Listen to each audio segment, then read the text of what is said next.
Yo, thought warriors. What is up? Power Learning is on. It is I, Van Lathan Jr. And it's me, Rachel and Lindsay. Good So I had morning. a dream.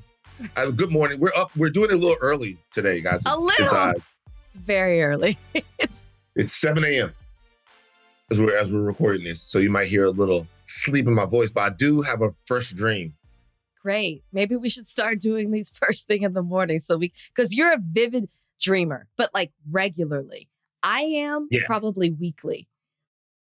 So you'd say you have maybe like one once a week. Oh, I had a vivid dream, not last night, the night before. Interesting. Mm-hmm. Was it about fatherlessness and how to combat it? Close. What was it about? Zombies. I frequently dream about the end of the world, like the end of days. God damn. Not like Revelation end of days, like the plagues, but just like there's some outbreak and zombies are coming or aliens are attacking us. I'm always running. I'm always in my neighborhood in Oak Cliff. It's very weird. Mm-hmm. And I constantly have these dreams. That and tornadoes, I would say I dream about the most. So maybe I'm just living this really chaotic life. Things are in a mess. Anyways, I was running. No, Rachel, you're looking for safety. Is that? Come on, Joseph. You better interpret my dream. That's what it is. Like all of this calamity, all of this stuff happening, you're looking for safety. But I've been having these dreams since I was like a kid. That don't mean nothing. You're still looking for safety. But I've always felt safe. Nah, man, not from the judge. Not from the judge. You felt safe. The judge was protective of you, but you were like, you know, the judge, I don't want to take away from the judge. The judge is my guy. But, you know, you were like, oh, I don't know. You're looking for safety. Walls chair. Okay, no, just to take a quick detour. Fun fact, topic that we were going to cover that we're not covering today on the podcast, Eric Johnson, mayor of Dallas, moving from the Democratic Party to going Republican. My dad swore him in. You know, when he was a Democrat, and then for his second, I'm using air quotes, and then for his second term, he had Senator John Cornyn. So people should have known what was happening. So there's a huge switch. But my dad told me that. I said, oh, you probably have a lot of opinions that you can't share with me. You're trying to say it's the judge's fault that this happened. We're gonna move back to the dream. Anyways, I was running through, and I was like, and they weren't zombies, they were gargoyles perched on top of buildings. And I think this is because this is a Paris thing, right? Like I think could be. You know, Notre Dame and all of that. There were gargoyles and they were stone, and you didn't know when, but they would come to life and they would come down and they would attack people. And so but they were on every building. And then some were like hidden in trees. And so we were running. I don't know what we were running to. And it was Brian, and he was taking his time. And I was like, come on, Brian, hurry up. And he was just taking his time.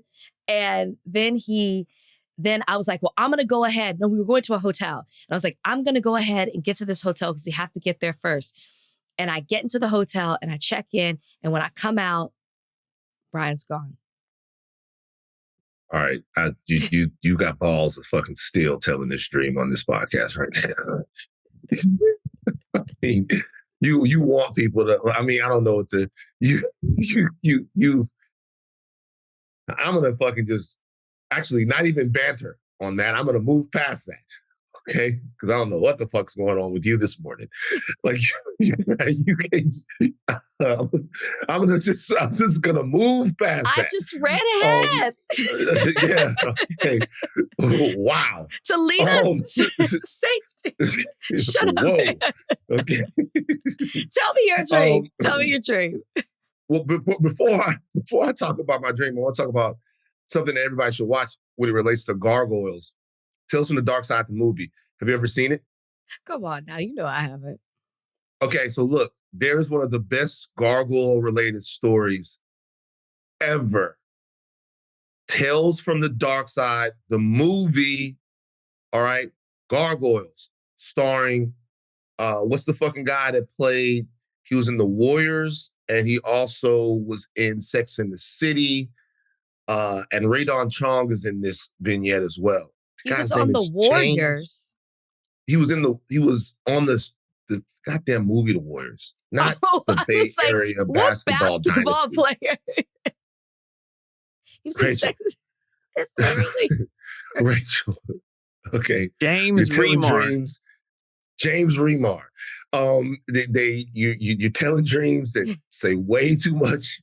And then at the same time, you're talking about, this was in the 80s, okay? It's not Steph Curry. But it's about gargoyles. I would give you guys the whole plot, but this is more homework. You guys came through with Drum. Y'all don't want to see that. I'm fucking with everybody that was watching Drum. I know some of you guys probably like Drum a little too much because we got some white ladies that watch, that listen to this. You guys probably got into Drum because you know what you want. But James Remar, Radon Chong, Tales from the Dark Side. I'm pretty sure it's from the movie, but find the sketch. He's an artist. He falls in love with her. It has to do with gargoyles. It is amazing. I'm not even going to ruin that. I can give you the whole plot right now. Find it, watch it, report back to me. That's your homework. This is my dream. For some reason, I'm back in Baton Rouge in a lot of my dreams. And my father is just in all. My father's in all of them. He's in every single dream I have. Okay. It is just the way that things are now. It's my dad's in every dream. So last night I dreamed that me and Dad were hunting. And I had a deer in my sights, but I didn't kill the deer. I did not shoot the deer. Why? And I just didn't want to. Okay. I'm looking at the deer. I did not kill the deer. And I walk over to where the deer is. And my dad walks up to me. He goes, "That's okay, son." And I go, "Really?" And he goes, "Yeah." And then a dog runs up to us. And I'm like, "Whose dog is that?" And he goes, "That's everybody's dog." And I start petting the dog. And then after I petted the dog, I do this thing which happens in my dreams, where I'm transformed. And now, like not transformed, like I'm transported, shall I say. And now I'm in a Quick Trip. I'm walking inside of a Quick Trip in the dream. And I walk inside there, I don't have my gun. And I'm like, should I bring my gun in here? And I see that the guy behind the Quick Trip is getting money out of the cash register, and there's a gun in the cash register. So I go back out to the truck and I get my gun and I put it in. I'm wearing overalls with cargo pockets, and I put my gun in one of the cargo pockets because I don't know why I feel like I need my gun walking into this Quick Trip. So I walk into the Quick Trip. I got the gun and I go and I get some stuff. I'm looking for some food, but they don't have any. So I go get some water. I come back to not water. I go get some vodka, and I come back to the counter, and Natalie Nunn is behind the counter. And I'm talking to Natalie. Why? She's like, "You watching Zeus last night?" I don't know. I'm talking to Natalie. We're going back and forth. And like Natalie, she says, "Hey, how you doing?" And she says, "I remember when you were younger and your hair and you gained some weight." And I'm like, "Yeah, man, like we're laughing about blah, blah, blah." And then she sees a guy behind me, and she takes him outside and talks to him about joining the cast of Baddies, about joining Zeus Network. And while that's happening, somebody comes in, looking like they're about to rob the Quick Trip. And I think about going for my gun, but I just leave the Quick Trip. I thought you said you didn't have your gun. I went back out and got it. Oh, okay. Yeah, okay. It was that was the dream. I don't know how to interpret that one. There was only one more thing that happened in the dream. For some reason, I dreamed that I woke up. There's a little quick snip in the dream. I dreamed that I woke up and wanted to drink some water, but it was really vodka. I don't even drink like that. Who knows? Whatever. Dreams. Oh, you drink vodka? See, I feel like that should be the dream that I have because I haven't been drinking. Still going strong, guys. Still going strong. Yeah, nigga don't believe you. I'm 2 weeks. Oh, please. I've seen some of the criticism you've been getting online. Which one? That I talk black and sleep white? Who said that? I get that all the time. People call me a bed wench all the time. Oh my God. Yo, that's my favorite insult. This is what I'll tell you about some of the insults that come online from some corners of Black America. They're really good. Butter biscuits is one of my favorite things. The butter biscuits is one of my butter biscuits, bed wench. These are such grade A insults. But I saw actually a picture of you, and it was you on one side, and the other side, it was a picture of the judge. And they had highlighted. Where are you? Yep. Y'all better leave my daddy out of this. They had highlighted the fact it was the judge's Wikipedia that the judge was appointed by Bill Clinton. And they said, that's why you don't like Larry Elder, because Bill Clinton appointed the judge. You're a shill for the Democrats. My poor, y'all leave my dad out of this. You're a shill for the Democrats. That's what you are. All you had to do was press play on our interview. No, I'm not. All you had to do was press play on our interview to see why I don't like Larry Elder. Stop. Mm-hmm. Stop. Well, I mean, look. I haven't seen, I guess the typical criticism, like I said, about the bed wench stuff. But not too much. Not too much. But you know me. Right. I'll look at the internet for 5 minutes and then get off. So I don't know. It could all be criticism out there. Yeah, the interview caused fucking carnage in my friend circles. I was getting hit up by many different people. Not even going to talk about it. Look, you know, Rach, as we look back on the Larry Elder interview, I think it's important for us to tell people something. Okay. It's important for me to say something. Go ahead. 2 things. Number one, in all future interviews, I'll do a better job at not filibustering in the interview, because I do, going back and listening to it, I do feel like there was balance needed between me and Larry, and Rachel provided that balance perfectly. But sometimes I get caught up. That's on me. Won't happen again. I'm getting better every single day. Number 2 is I want everybody to know something. We were determined not to fight with Larry Elder. We really were. We talked about it weeks ago. Yeah, we were determined not to fight with Larry Elder.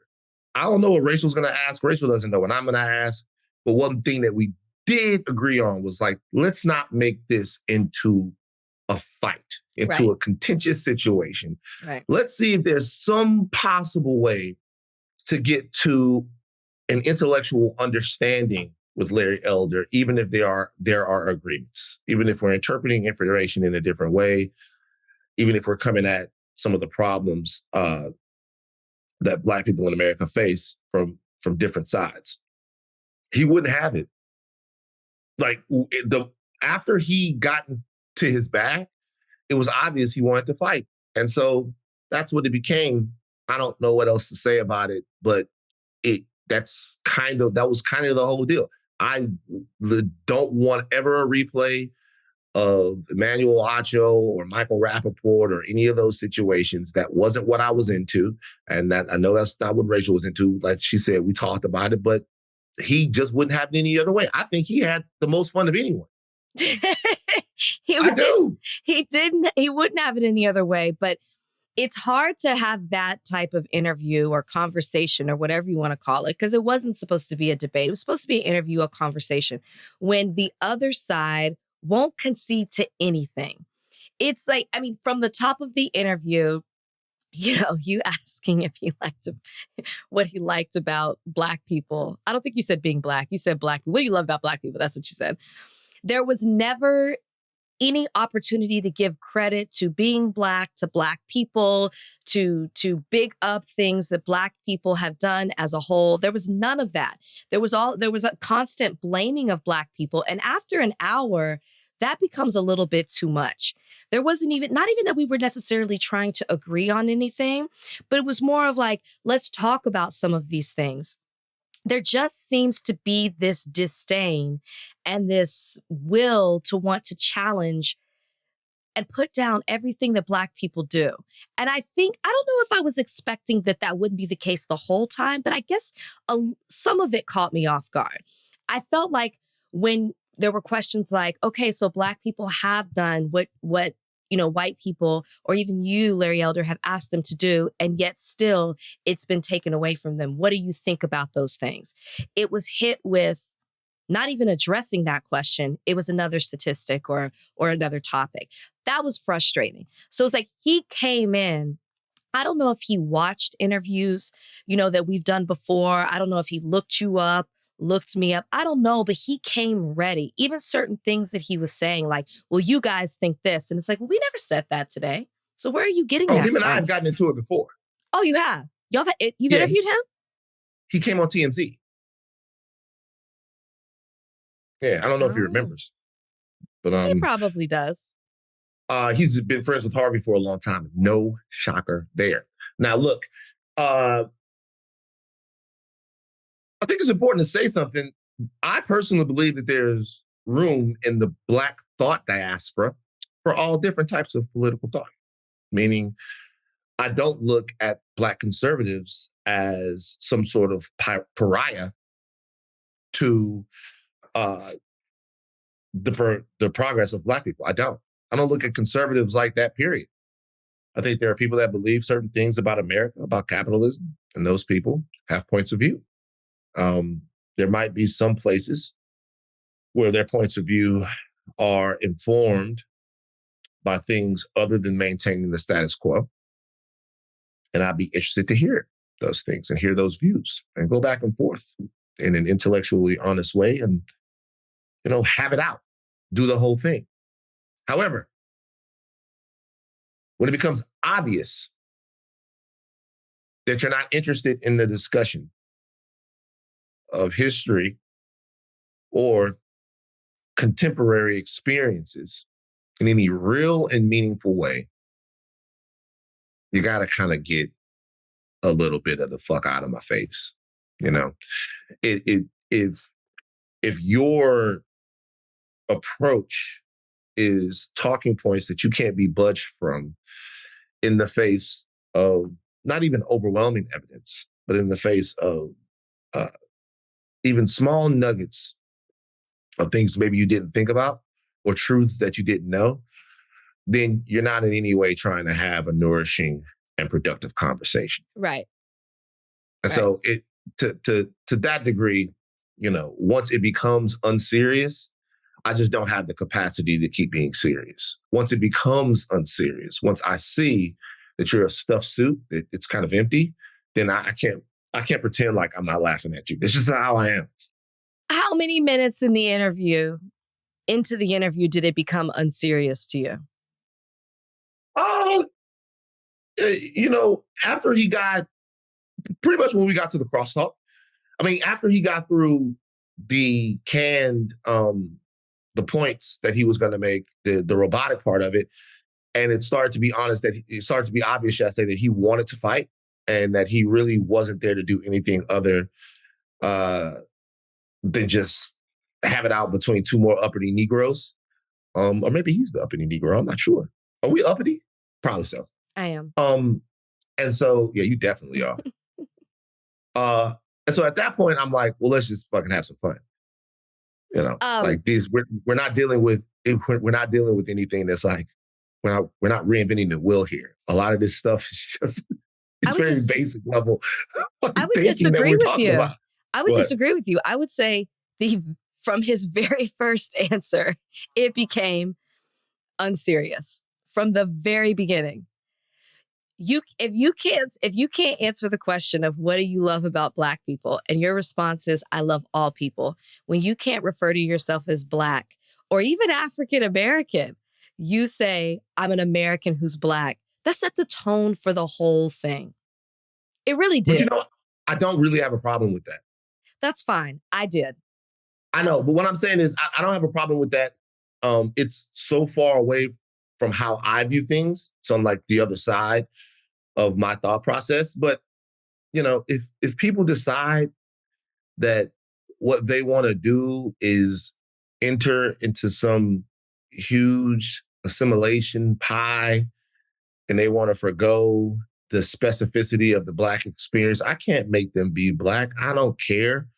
If you decide, I do think it's interesting to spend your entire life discussing a group that you don't love or have very much connection to.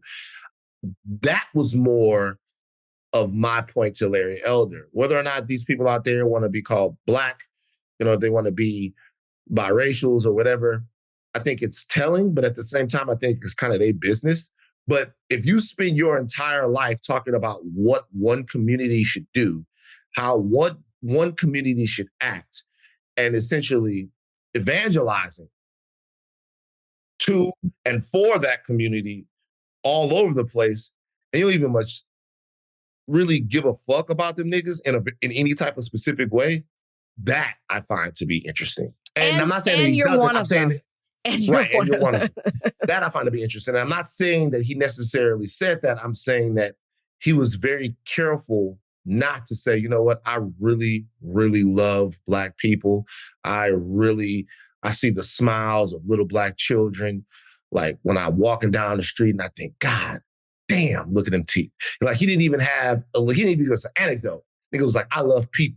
That's what I'm more so pointing to, is the avoiding of the exact question. That set the tone for, and in particular, the subject matter as well about Black people. That to me set the tone for the entire interview. And that's why it ended the way that it did. Right, ended the way it did. Larry, get the fuck out of here. Larry. Look, all right. So that's in the past. Look, you guys, we're still trying to get Vivek Ramaswamy. I think that we've maybe kicked the can on RFK Jr. I mean, what? No. Why would you still want to talk to Vivek after, first off, he's falling in the polls. There was a time where it could have been more interesting. After his performance of last night, why would you even want to talk to Vivek? What's the purpose? I understand, even though some people were critical of the fact, like, why would you give Larry Elder a platform? We explained that at the beginning of last podcast. To me, there's no point in talking to Vivek. And I'm telling you, it will lead to a contentious conversation. There's no way. I don't think it will. There's no way it'll just be a question and answer. I've no desire to talk to Vivek at this point. Well, so let me tell you why I'm interested in this, and I'll just tell everybody. I'm interested in having presidential candidates here on Higher Learning. I think it's good for the podcast. I think it's good for us. Okay. Agreed. And so these guys are running for president. Really, anybody from the GOP side that would like to come on Higher Learning and talk to us and, roll out what their specific vision for America is, I think it's important. I watched the debates last night. We're going to talk about them in a little bit. Maybe not robustly talk about them because it's kind of like was nothing. Kind of like a really bunch of people auditioning to be Jermaine Jackson, which is interesting. Ooh, don't talk about it's only one. Okay. Don't do the rest of them like that. Janet? Okay. I'm talking about the fellas. You didn't say that. You didn't say that. I said Jermaine Jackson. And of them niggas, love to all of them. Okay. Of them niggas, there's one. Okay. And then the rest of them are really dope. Everybody's talented.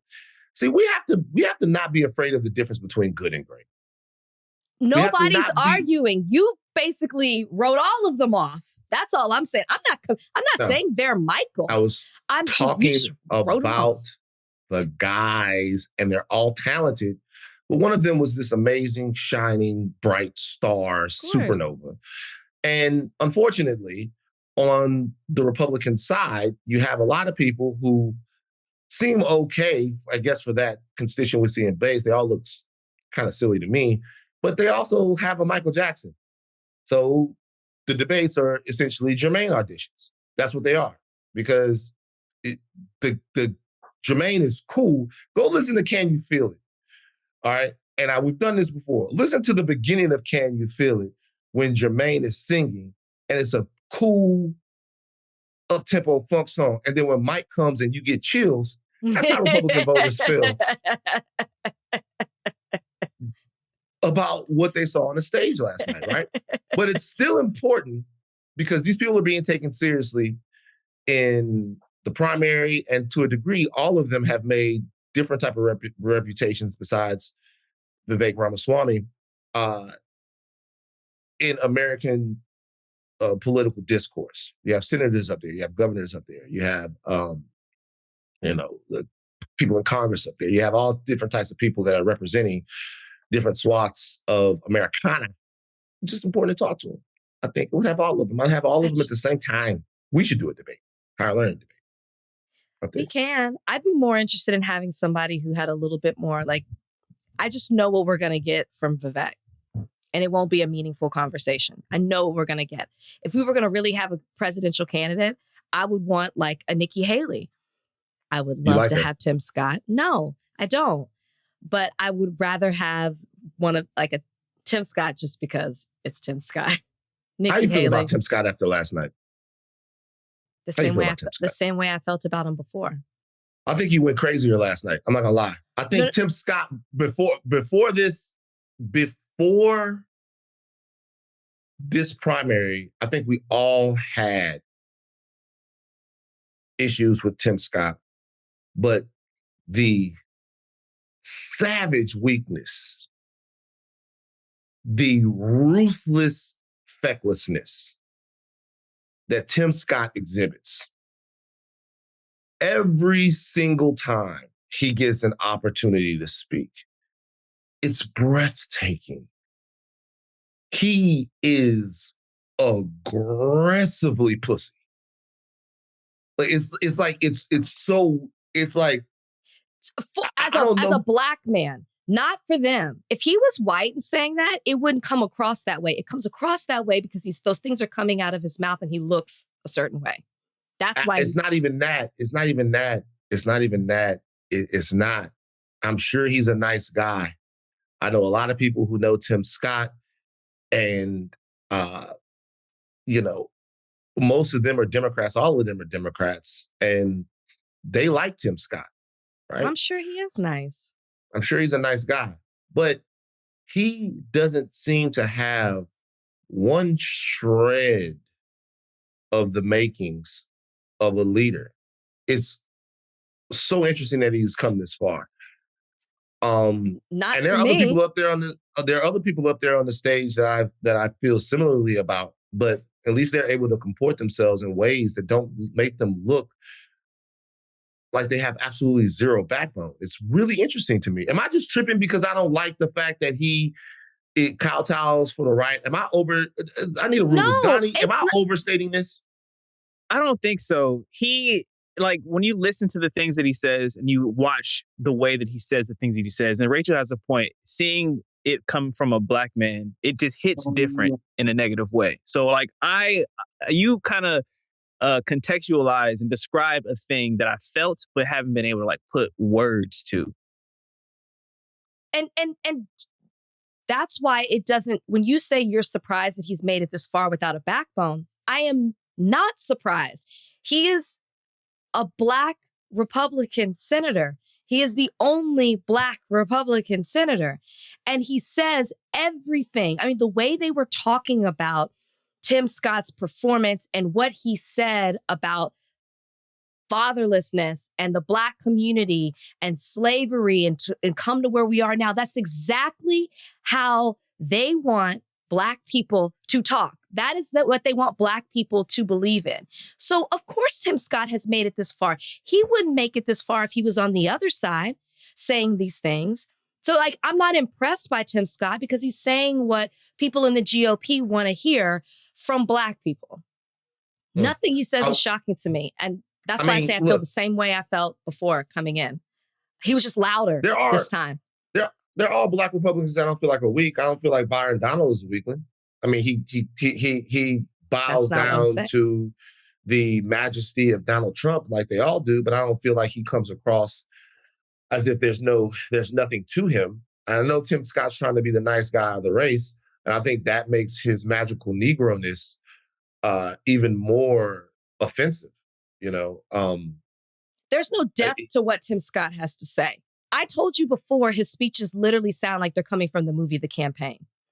The way he talks, every time he wraps up a spiel or one of his responses, it was, she's America, she's a great country, and this is the greatest country in the world. And it's like, how did we get here from what the original thing that it was that you were supposed to address? It's like, there's no depth. There's no substance to the things, to his responses in the debate.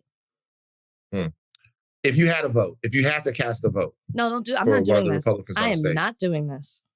Why? Okay, fine. If you had to, come on. This is a thought. We podcasting, baby. Can you answer it first? Yeah, I would. If I had to vote for one of them. Yeah. Who would it be? It'd easily Doug? be Nikki Haley. Oh, Doug. I was gonna say Doug. Boy, bruh, Doug was pissed about last night, man. Doug was so pissed off. Doug was like, they didn't ask me enough questions. I can't get it. He was raising his hand. If I had to vote for one of them, it would be Nikki Haley. And I would. Every candidate on the stage is intensely unelectable, right? Intensely, egregiously unelectable.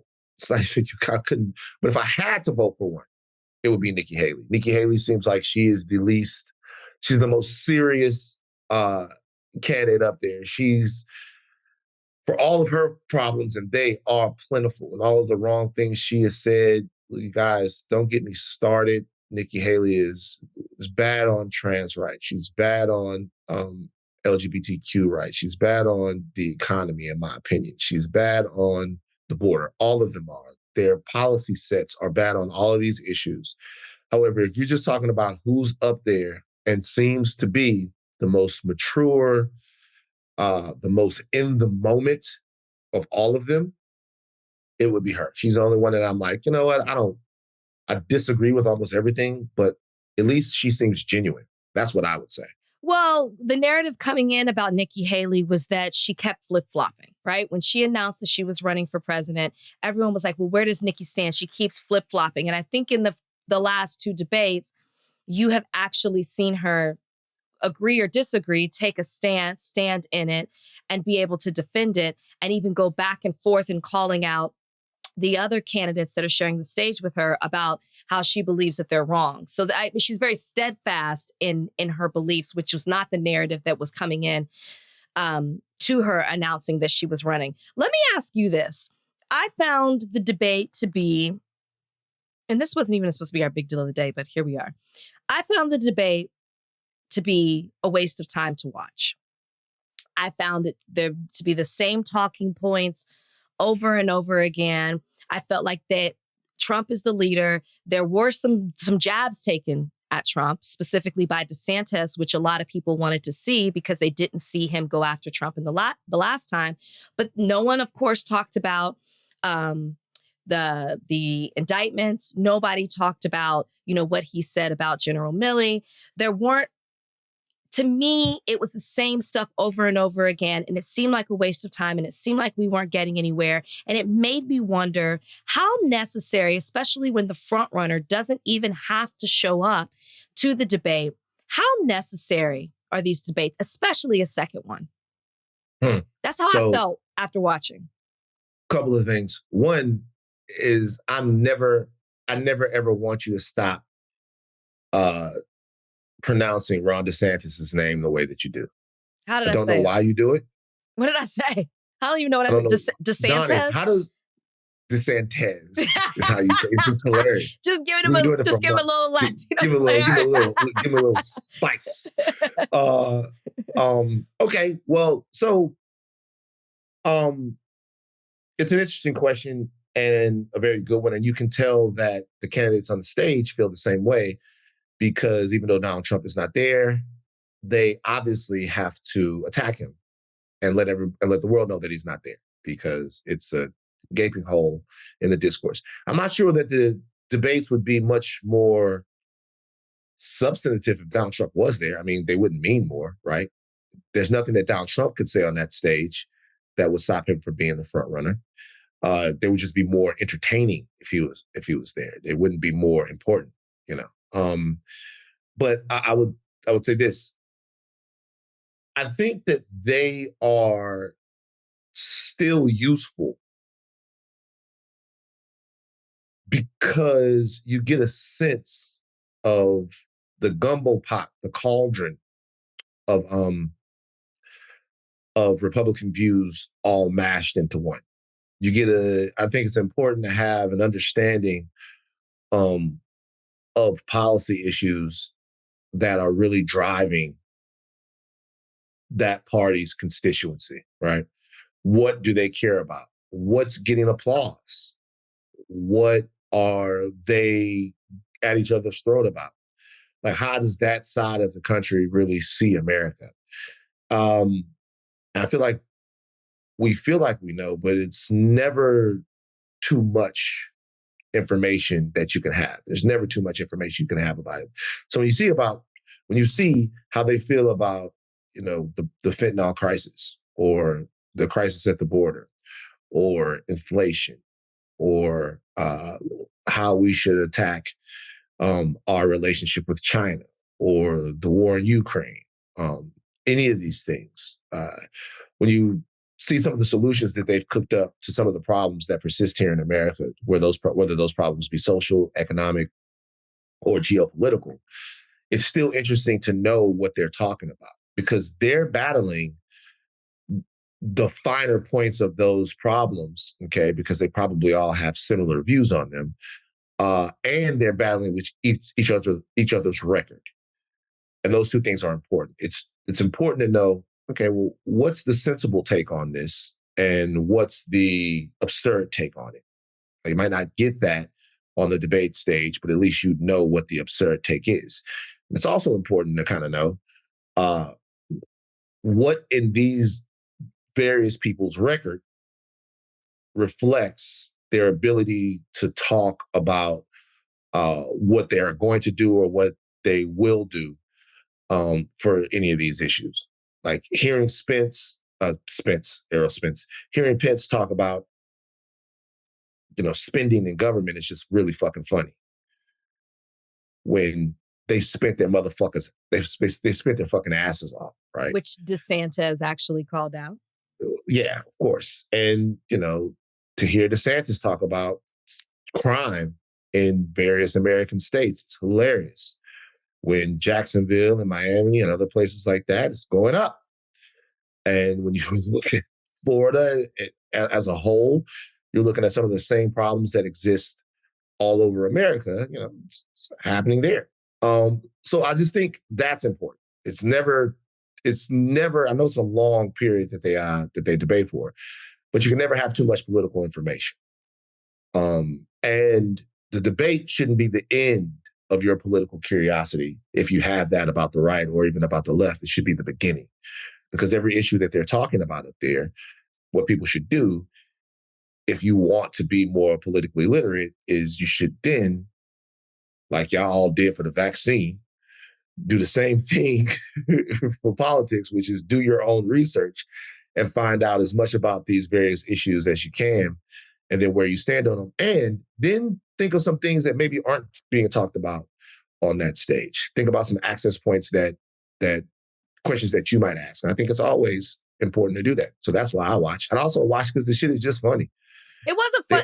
This one was a little boring, but yes, I get you. I like to be entertained as well. You didn't think Nikki Haley versus Tim Scott was fucking great? They were talking about curtains. Yes, curtains. I know they were talking about curtains, but I think I was just exhausted from watching it. I don't know. Maybe I was still exhausted from the interview earlier this week. Last random question. Do you think, you talk about the way I say DeSantis' name, do you think he says Kamala on purpose? He never says her name right. Yeah, they do their little disrespectful shit. Like they do their little disrespectful shit. Yeah, they're not trying to be respectful, man. Tim Scott turned around and he blamed Kamala. They said Kamala Harris he said there were similar education standards that she signed off on. Yeah, he said they both should have taken the line out. And I looked that up. They have, like, that's not as, actually, you know what, Donnie, take that whole thing out because she said she's going to come on the podcast, so let's not get into all of that. So, it was uninspired, but it was entertaining. I was listening to it at the gym. I was on the heavy bag and just listening to them go at it. It was giving me, I was like, ooh, they fighting, I'm fighting. Let's get it. You like that. That gets you all riled up. Ooh. I went at I went to Rumble last night. Mm-hmm. You know, I've never done the punching bag. I've never jabbed, none of that. Yeah. And I felt like I was a little bit of a natural. You liked it? I loved it. Have you ever been to Rumble? It was a great workout. Not fake ass boxing, but it's from a real boxer. It's like a boxing circuit. It's cool. But are you now willing to fight Heather B? Who? Heather B. Hannah B. Hannah B. I was like, are you willing to fight? Are you willing to fight Hannah? Somebody totally different. No, are you willing to fight? Shout out Heather B. Sway in the morning. Are you willing to fight Hannah B now? Because you've been running from that smoke for a little while. Okay, let's move on to the next topic. I haven't run away from anything. Wait. She be boxing, and I asked you if you were willing to fight her. I'm not gonna. I have no need to fight her. There's no reason for me to fight her. There's no reason. Duck in the smoke. All right. That was pleasantries. We got into a lot. That was like that was pleasantries. Well, it was one of our topics. It was our topics. On the other side of this, the writers have come to an agreement with the studios. We're going to talk about it. All right, Rachel, how excited are you about the end, partially, of the work stoppage in Hollywood? I'm very excited. I mean, we've talked about it a couple of times about how it's impacting just the city in general, but specifically, you talked about your friends. I have friends that are really suffering by the fact that nothing is being shot, produced, sets are shut down, studios are shut down. So the fact that it seemed that they were on complete opposite ends and they were able to come to this agreement, and the writers who stuck together for 5 months, I don't have the exact days, 5 months stuck together in unity, fought through this and seemed to come out the winners on the other side of this. I'm thrilled for them. I'm excited. I mean, I know it's not, I mean, they're talking about late night shows coming back and some of the other talk shows, but it'll take a while for everything else to kind of roll out. But I'm excited that we're on the other side of this, at least halfway. It's definitely a win for the writers. There's so much in this deal that directly addresses concerns that they had. You know, they have post greenlight rooms. They have development rooms in here. They have staff writer script fees. Can you break some of that down? Because even like for our listeners that aren't in the industry, and even I consider myself adjacent, even reading the agreement, I was like, I have no idea what this means, what they're talking about. So if you can like break it down for us of what, not necessarily explaining what the rooms mean and everything, but just understanding how they were able to win and why this agreement is so much better than any agreement they've ever had before. Okay. I don't know that it's so much better than any agreement they've ever had before. That's what I read. Okay. This was one of the best agreements that they've had, or the best. It's a great agreement in my opinion, and I'm not in the WGA, guys, and I'm not speaking for the Writers Guild. And if we want to dive a little bit deeper into it, we probably should and will. I don't know that we will have somebody on here to kind of parse it out for us. But from what I can see, and from the people that I've talked to, like my entire friend group is in the guild, this addresses some of their concerns very head on. Now, when we're thinking about why there was a strike, we've talked a little bit about it here.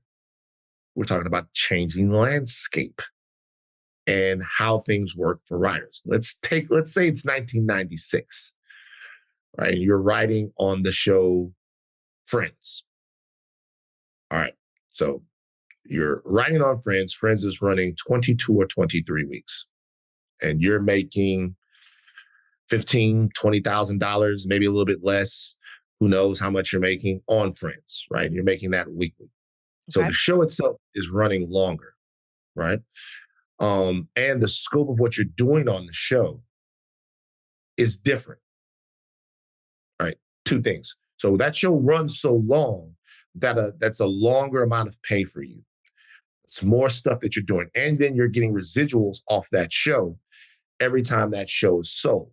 Now, those residuals, they lessen over time, they reduce over time, but still, Friends gets sold to TBS. It's still running. You're getting residuals.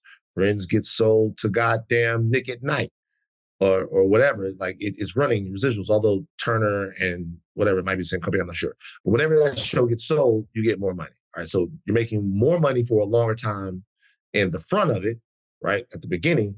And then you're making money essentially in perpetuity to a degree as the show runs. All right. Those two things changed in the streaming era.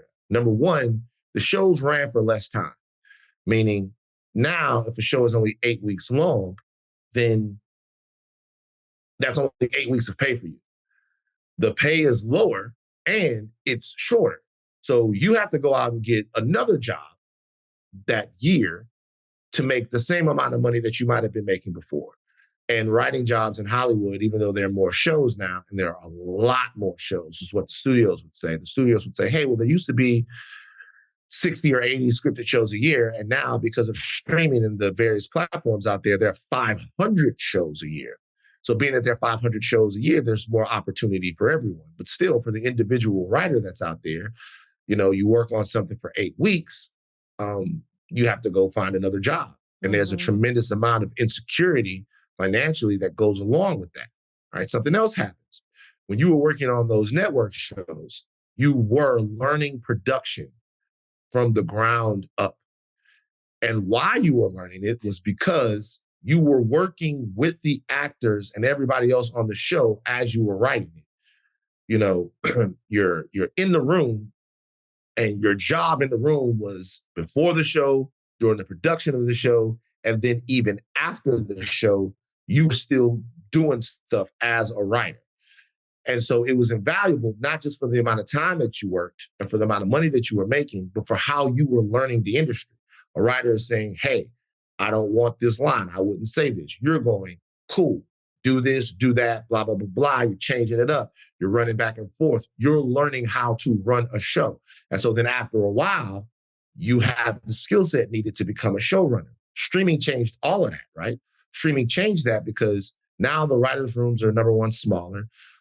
You're not doing hardly anything in post, and you're not really on set as much working with the writers while you're doing this stuff. You're not learning how to run the show as much. It's a different sort of deal that's going on. And the residuals are different because the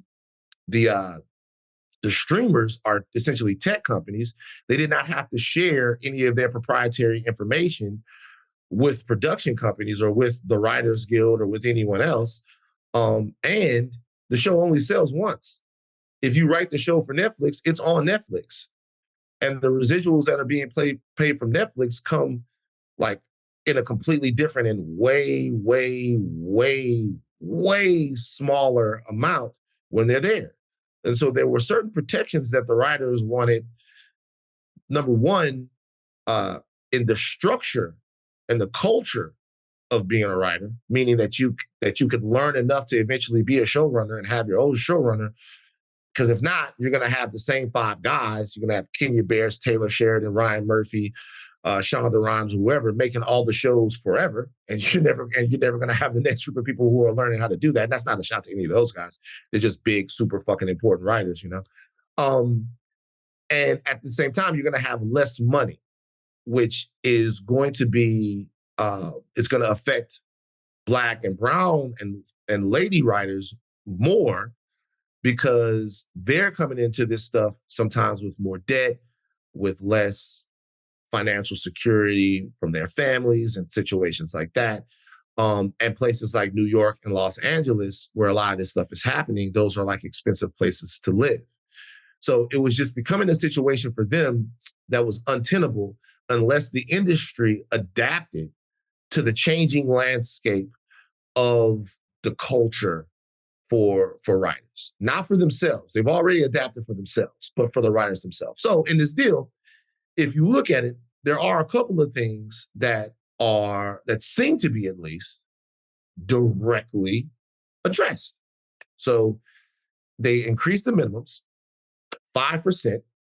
Some minimums and rates increase less, most about 3% a year, while a few rates increase only once or do not increase over the contract. These exceptions are a result of patterns established in the industry. So they got a minimums increase.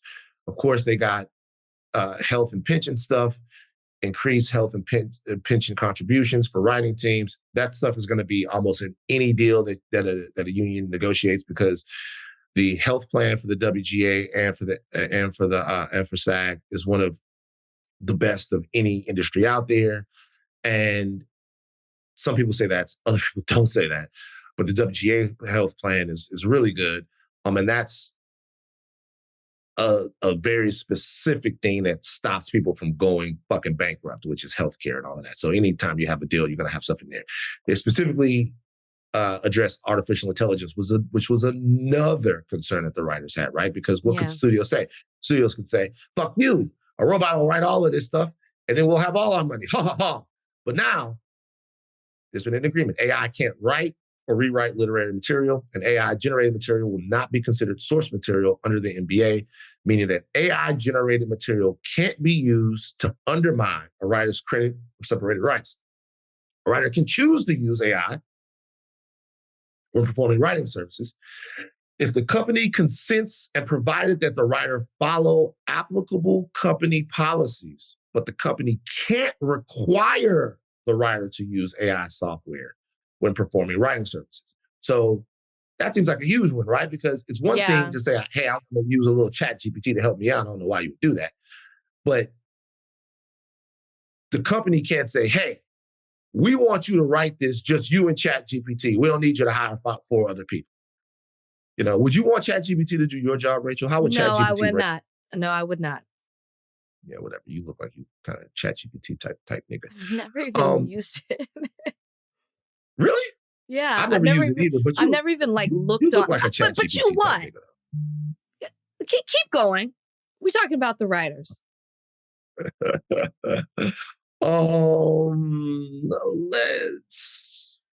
come to 7. What about streaming? Okay.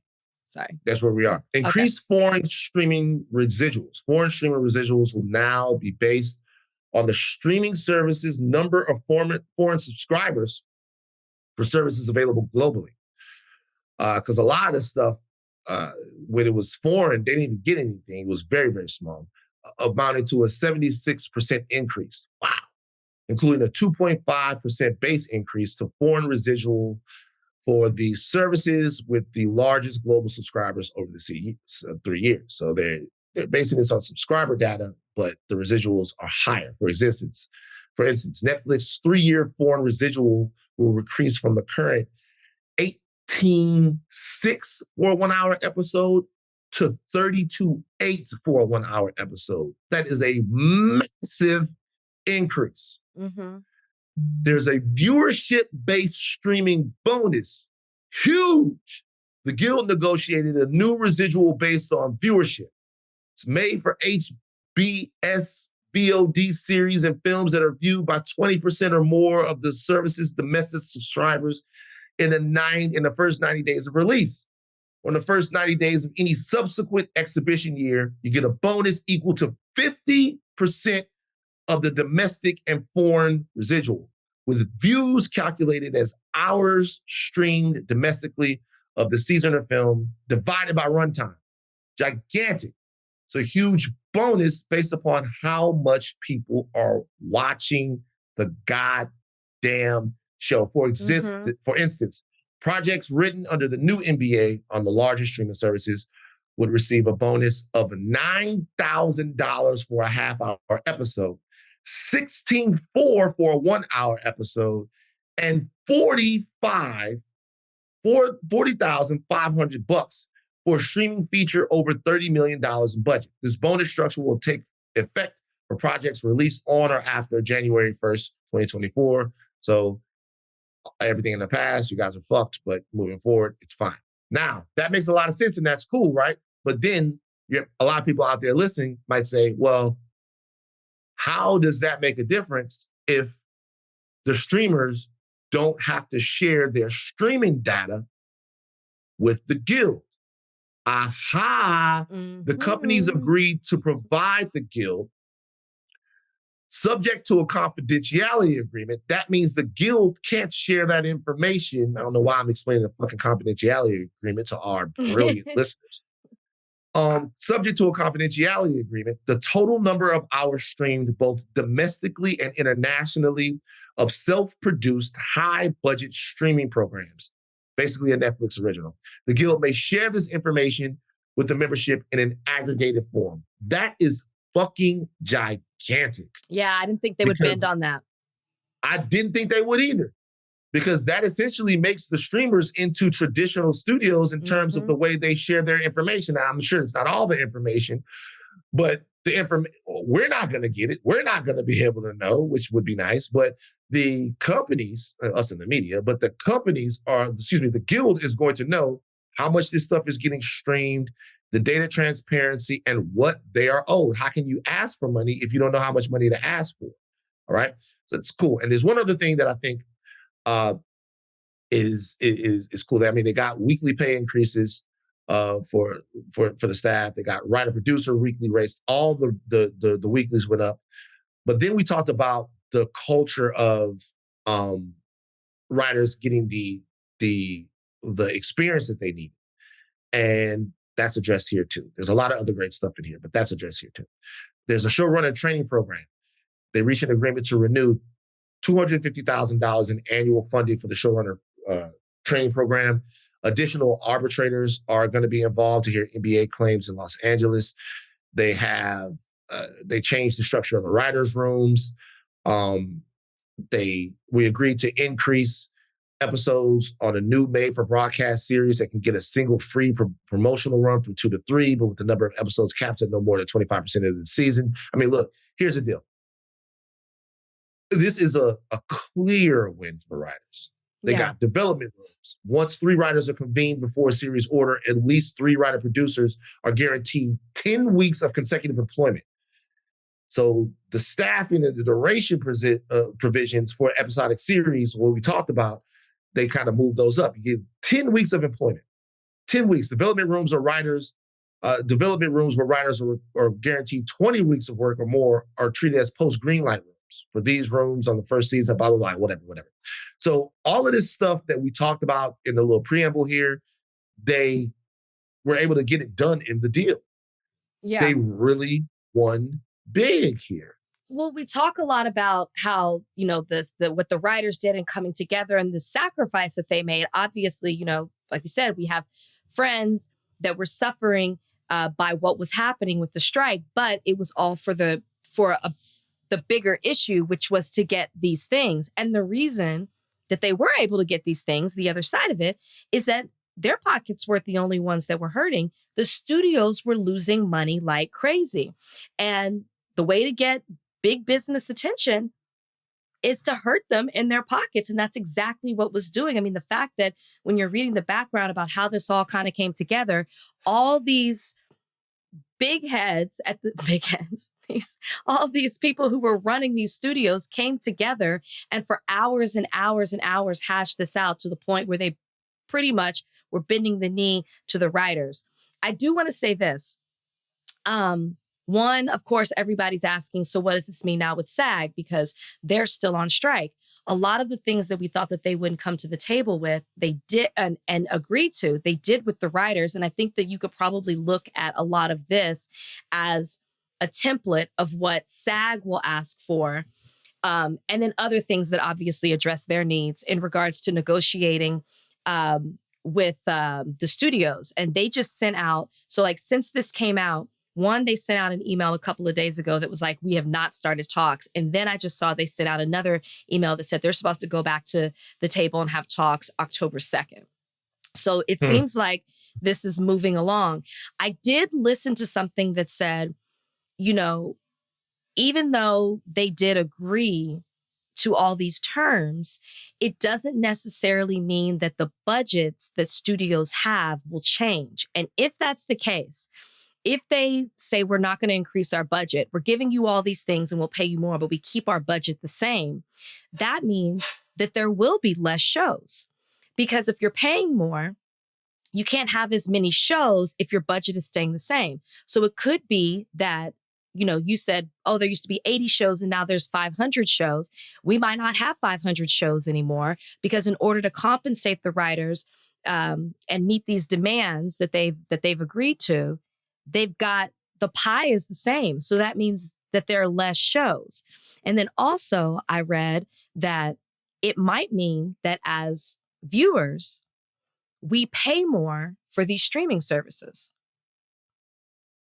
So I'm not saying that's a problem. I'm supporting the writers. I'm just saying that could be something that comes. We pay more, which is interesting because the whole thing with streaming when it first came out was that it's cheaper than cable. It's cheaper than cable and you're getting all of this. And we're kind of working our way right back to paying as much as we were for cable with all these streaming services as the prices for them continue to go up.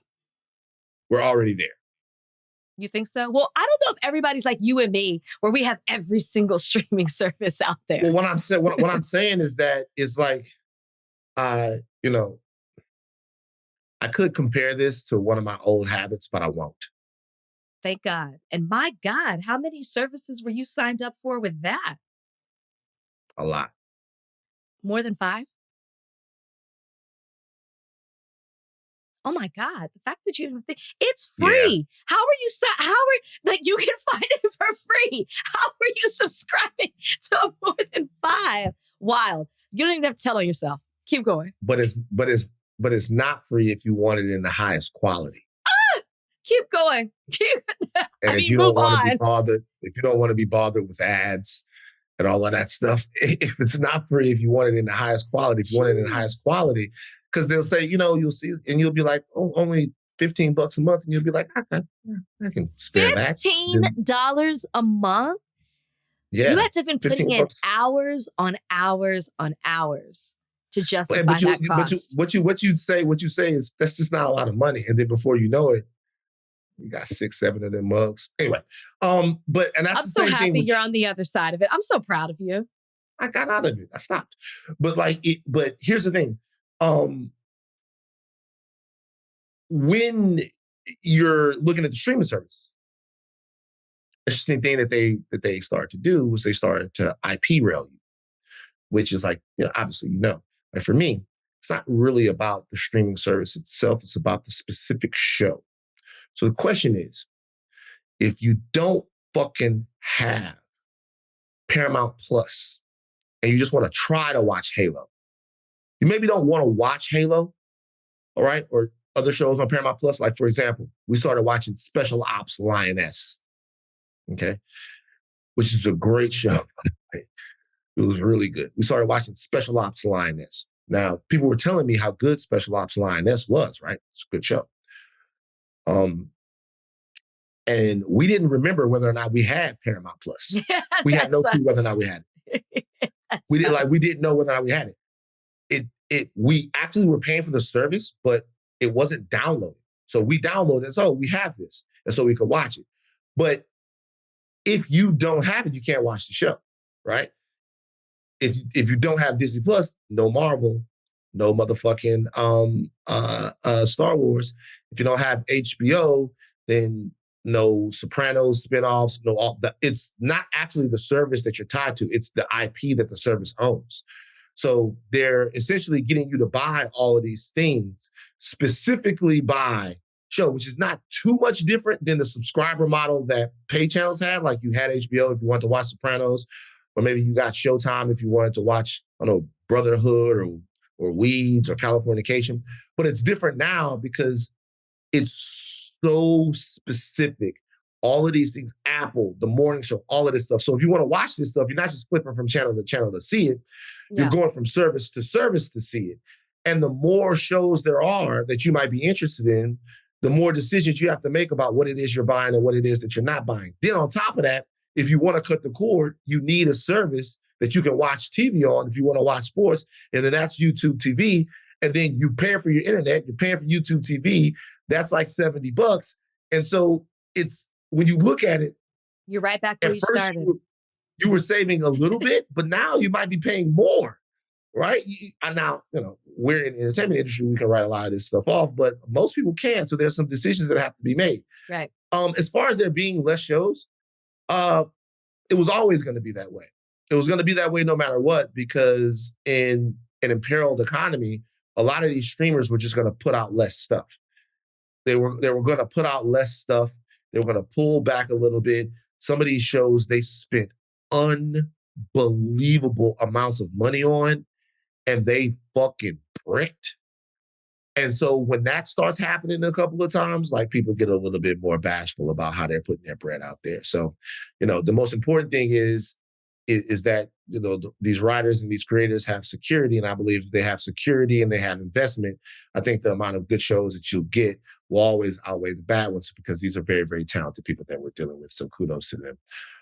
Look, God damn it. Usher's doing the Super Bowl. Your thoughts? I don't really have a lot of thoughts on that. That's when they were throwing around names of people doing the Super Bowl, I feel like Usher wasn't on the list. And then all of a sudden we get this commercial with Kim K, reenacting the Confessions video and announcing that Usher's doing the Super Bowl. I'm excited for it. I think Usher's a great performer. And for all the people who haven't been able to make it out to his Vegas show, although it'll be less tamed on the Super Bowl stage, I think it'll be great. It'll be a fantastic performance. Your thoughts? Actually, let's not do that. That's old news now. There's not a lot to talk about with that. Let me see. Hold on. What else we got here? You have Kaepernick. Oh, yeah. Let's talk about Cap. All right. To the world of sports, someone I know you love. You have a soft spot in your heart for. Don't play into this narrative. I'm not playing into it. I do have a soft spot in my heart for. That is true. Colin Kaepernick wrote a letter to the New York Jets. It's posted on J. Cole's social. In case you guys aren't keeping up with the foosball this year, the New York Jets, goddamn. In the offseason, they traded for Aaron Rodgers. And they built what a lot of people thought was a Super Bowl quality roster around Aaron Rodgers. And then 5 plays into the NFL season, Aaron Rodgers snapped his fucking Achilles. Popped it like some ass. And now the Jets are left with a roster that's seemingly capable. Defense and different players on offense, making a deep run in the playoffs, but they don't have a trigger man, a QB. Zach Wilson, God bless him. God bless his family. God bless everyone who loves him. But that nigga can't play no football. And if he can in the future one day, that would be very great. But as of now, Zach is whack. Okay. Leaves him with a big hole at quarterback. Colin Kaepernick thinks he can fill it. J. Cole posted a letter on Instagram. That's what Cap said. I would be honored and extremely grateful for the opportunity to come in and lead the practice squad. Kaepernick wrote, I would do this with the sole mission of getting your defense ready each week. Kaepernick wrote that he would approach the job with the dedication and passion as if it were the number one QB position. Okay. He also said during this that he would be willing to step in if Zach Wilson couldn't find it. But at the same time, his job is not to come in there and take anything away from the starting quarterback, but to provide the team with some depth, some answers, which they don't have. They just signed Trevor Siemian, 31-year-old Trevor Siemian, and help them get ready. And he's willing to do this for the New York Jets, who have a problem at quarterback. Rachel is shaking her head. Your thoughts? I wish they wouldn't have shared the letter. I really do. I understand the intention behind it, and I understand what J. Cole, wanted everybody to see. And we see it. And I don't even think that I needed to see a letter to see that or understand that it's not fair that Colin Kaepernick is not in the league. I wholeheartedly believe that. I've believed it for years, since he was booted out for the wrong reasons. I read the letter. I read it multiple times. It's incredibly sad. It made me so sad for him. And the saddest part was what you just said to me about, I'll even lead your practice squad. There was desperation in that paragraph. And that made me so sad for him. And I think he deserves to be in the league. And I'm saying all of this, right? But when I read the letter and I look at the number of years that he has been, like kept his body physically and mentally ready for someone to pick up the phone, call him and say, hey, we want you to be a part of our team. I admire that. I can't even imagine what it is to do that year upon year upon year when all the odds are stacked against you. It says a lot about a person's character. But I'm also stand by all the things that I've said before, and I think that's what made it so sad to read this. They're not going to let him back in the league at this point, as even though he is so deserving of it. I have to keep saying that because I know you like to play that I don't think that. He's so deserving of it. They're not going to let him back in. If you do have such a love for football, which obviously he does, you should be in the NFL, but there are other ways that you can play football. And if the goal is to play the sport that you love so much, and I know you want to play it on the highest level, if that door is closed, and it is, then he should pursue another avenue. And I that's what I really believe. But this letter broke my heart. I thought it was so sad. So obviously, people know that Colin Kaepernick and Nessa and Cap and Nessa are friends of mine. So obviously here, there is some bias and feelings that I deal with when it comes to this issue. There's people who I know, people who I talk to, people who I see deal with this injustice and deal with really all the pressure that's happened, that's been thrust upon them, should I say, since Cap decided to kneel. And I've been knowing them for years now. This is what I'll say. I've heard everybody talk about it, and I've heard everyone give their various opinions about whether or not it's possible that Colin Kaepernick will ever play NFL football again. I've heard everyone talk about how the letter makes them feel.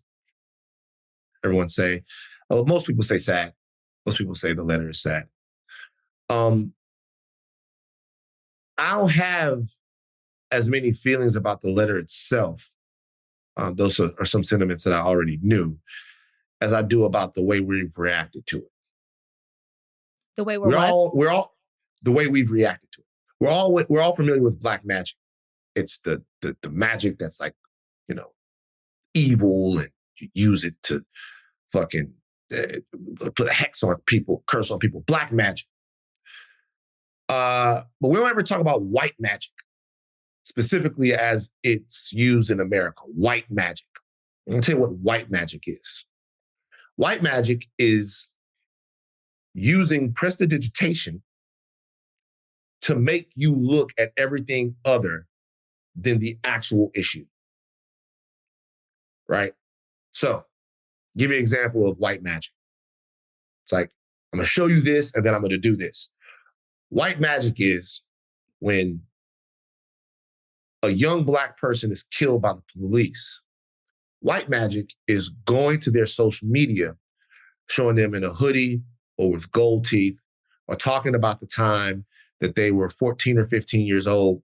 They either got caught with a little bit of weed, or they got kicked out of school, if that even exists. That's white magic. White magic is saying, hey, this is the thing that you guys should be talking about or want to talk about, but voila, we are going to give you something else to talk about. We're going to give you something else. We're going to present you with something. And now this is the thing, right? Flipping on you. Bernie Max, or like John Witherspoon, flipping on you. They're flipping on you, right? Misdirection. There is no situation where that's worth as much as it's worth with Colin Kaepernick. No situation.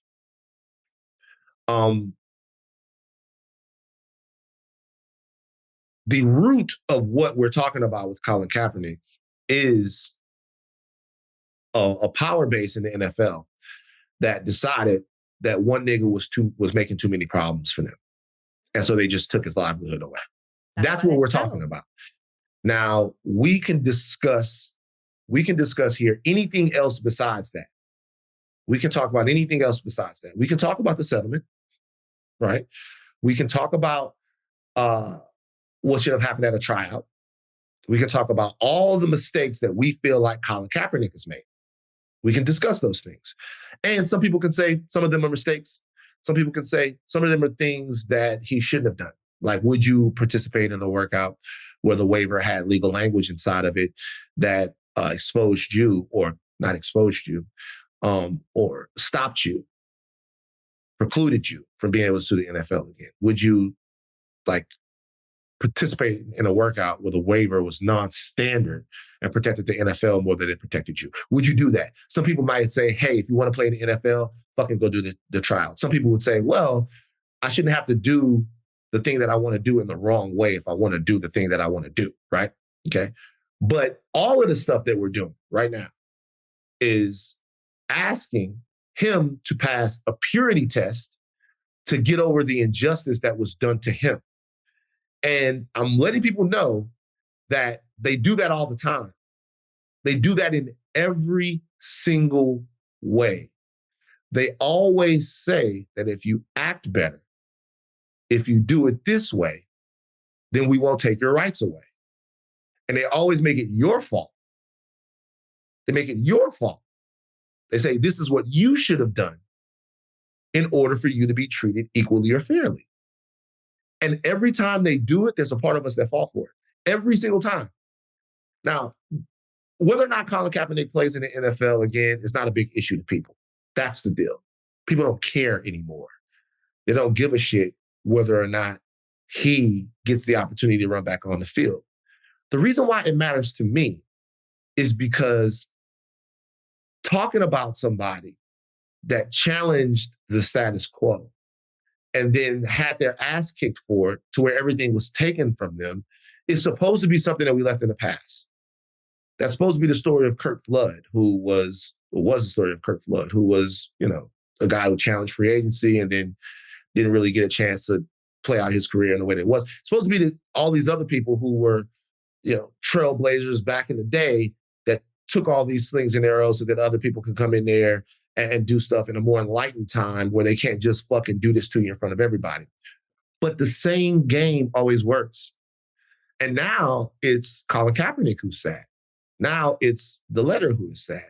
It's not 32 NFL owners who are sad, who are still doing the same things that they're doing, exactly. Who are being sued right now, who are being sued right now by Brian Flores, who just recently settled with a contingent of Black players from the NFL who were being judged for their cognitive abilities differently because they are Black.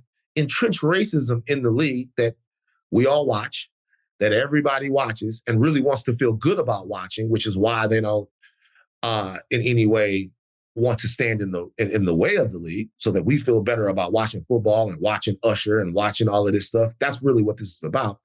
And that we would say, hey, he didn't do this the right way. As if doing it the right way has ever worked for us. As if doing it the right way has ever made power in America say, you know what, you're all right, that's cool. And it's just, it blows my mind. I'm really not, it does, it blows my mind. It blows my mind that after every single example of the white magic that gets pulled on us, after every single example, we still do the same thing. We still do. It's not about, to me, about what he hasn't done. It's not about, to me, about what he has done. It's about what they've done. They did the wrong thing. So if they did the wrong thing, why are we bringing it back to Colin Kaepernick? We're not. Like, why? Nothing but that we are. But nothing I said to you. But even when you said, but even when you just said, that's why you took the settlement. It's like, no, that's not. I'm not. So like that. Me saying that's why you took the settlement was literally a response to you saying that they colluded. And I said that's why he settled. Not he took the settlement. That's why that there is a settlement, because there was collusion. It proved it. Nothing that I said when you asked me about the letter was blaming Colin Kaepernick. I didn't blame him on anything. I said it was sad. And I said that there was you can tell there's a desperation of how much he wants to be back in the league. The thing is, they colluded against him, which is why there was a settlement, or it was going to go to arbitration or trial, because there's a fact that there was collusion. What's happening now to keep him out of the league is collusion as well. They haven't stopped. Clearly there's an agreement for no team to let him back into this league. Nobody wants to see him back in it. But I think this is where, as you stated, the first thing you talked about is you're friends with them and there's a bias there. Everything that you said is absolutely true. And people like me who say the things that they do, it's not that we don't see this white magic. Obviously, there's collusion. We talk about the issues in the NFL all the time. We talk about the systemic racism. We talk about the way that they treat Black players, and specifically the injustices that have been done to Colin Kaepernick. Just because we say the letter's sad and we say they're clearly never going to let him back in, and he clearly wants to play this game that he loves so much, doesn't mean that we don't see how problematic the NFL is. So why would you say it? Why would I say what? This is my point. I receive everything you're saying, right? But it's kind of like saying, okay, and I don't want to compare an issue of one man to an issue of a whole group of people, but I am. It's kind of like saying, all right, he's never going to get to play in the NFL again. He should just go play in a different league, right? Like, we should all do that then. We should all stop trying. Like, whatever injustice is facing you, right? Be it the pay gap, be it patriarchy, be it whatever, you're never going to change it. So you should all just settle for whatever is available to you. It just, in the ethos of it, in the spirit of it. I don't think it's that black and white. Well, I don't think that's an apples to apples thing. I just don't. Those are your way. Well, I do. I think that, because I think what's good, once again, the way I look at society, right, is I look at the justice for people, but I also look at the justice for person. You can't have justice for people if you're willing to forego justice for person, right? The reason why Mike Brown matters, and the reason why all of these people, that all of this started over, the reason why all of those people matter is because they are all of us and could be any of us. And if you are in a workplace and you are being treated unfairly by your bosses because you decide to exercise your First Amendment right? In a sport or an industry that relies on the goodwill of people to function. Remember, we're not making rubber here. We're not making cars. The NFL is a gigantic popularity contest. The popularity is based on the competition of the people and the performance of the athletes, but it's a popularity contest nonetheless. If people don't like, they don't watch. It's not keeping the water on. It's not keeping the lights on. It's not an industry that's based around that. It's an industry that's based around how much you like it. So in an industry that's based upon that, for them to be able to do this openly and brazenly, and for us to just be like, nah, he should accept that, it's completely giving them carte blanche to do this in perpetuity, which, to be honest with you, they already have. But I don't understand why we're so okay with that, to the point that we would make it the problem of the person. Nobody's making it the problem of Colin Kaepernick. Or I'm not making it the problem. I don't feel like anything that I've said has made it the problem of Colin Kaepernick. And it's not that people are saying, don't keep fighting, right? Like, fighting against what the bigger issue is. People might be saying, like me, they're not going to let you in the league. And I felt like when I see a letter like this, it almost feels like you're begging to be a part of it. Nobody's saying that Colin Kaepernick or people who have faced injustices from the NFL should not call it out and not fight against it. That would be the bigger issue. Or that would be a bigger problem. People are calling out things that are done in the NFL. When Kaepernick got the settlement, he didn't stop there. And people encouraged him. He did the special on Netflix. He did, media. He started an organization. He's done things to fight against the injustices that the NFL has placed on Black people or to call them out. Nobody has asked him to stop because he got a settlement. What they're saying is, or what I felt when I read a letter like this is, it almost becomes like you're begging. You can still fight against the powers that be or the organization that colluded against you or continue to call it out, but it doesn't have to be in this way. You can use your First Amendment rights to do that without writing a letter begging to still be a part of the league. That's just like nobody's asking him to stop the fight. But to me, I personally think, and we can't. I personally think that the real reason why he had that to write that letter, the real reason why that is because he has absolutely zero solidarity from the people that should be supporting him. It's like the real reason why it's Black people. The real reason why it's come to this. The real reason why, if anyone's wondering why, that there's a lot of people working behind the scenes to help him do this. The real reason why it's come to this is for the same reason that it comes to all of this. It's just like there's no solidarity with people that should be supporting him. What should we be doing? What should we be doing? He's got to go. Well, the first thing we should be doing, in my opinion, and I'm not going to ask anybody to do anything specifically. People move on with their lives. It happens, whatever. But the first thing we should be doing is just not undermining it. And I feel like that's the thing. I think the thing is the easy thing, and this was shepherded by Jay-Z and by Rock Nation, is we gave ourselves permission to move on because, and that's fine. We gave ourselves permission to move on, and we started making all of these excuses as to why that is. Oh, he didn't do this way. He didn't do that this way. He didn't do this way. He didn't do that this way. And we never, ever came back and said that what the NFL did wasn't wrong. If what the NFL did is wrong, like just the way that I look at it is, if the center of this is rotten, if what they did is wrong, then why are we bending over backwards to excuse them for their behavior? And I know that you say that you're not doing that, but that is what people do. I mean, that is what people do in this situation. What people do is they say, I misunderstood what you said earlier about the settlement, granted, but people say, oh, well, he took a settlement. Well, he didn't do this way. Well, he do that. It may very well be the case that after that trial went bad, that it wasn't going to work out for Colin Kaepernick. It may very well be the case. But talking about this issue like it's this intractable fact of the world that he'll never play in the NFL again and he should just pack it up and go do something else, I just want people to know that you get told that all the time. And you get told that about so many different things. When we talked to Larry Elder said straight up, like, Black people will never catch up to white people. They say we'll never catch up. White people are not standing still. It's like, we'll never catch up. So why are we even concerned about that? Well, the reason why we're concerned about it is because it's fucked up that we're so behind. And the reality that we might never catch up is less important than the reality that A, we shouldn't be this far behind, and it was intentionally done that we're this far behind, and B, that we want to catch up.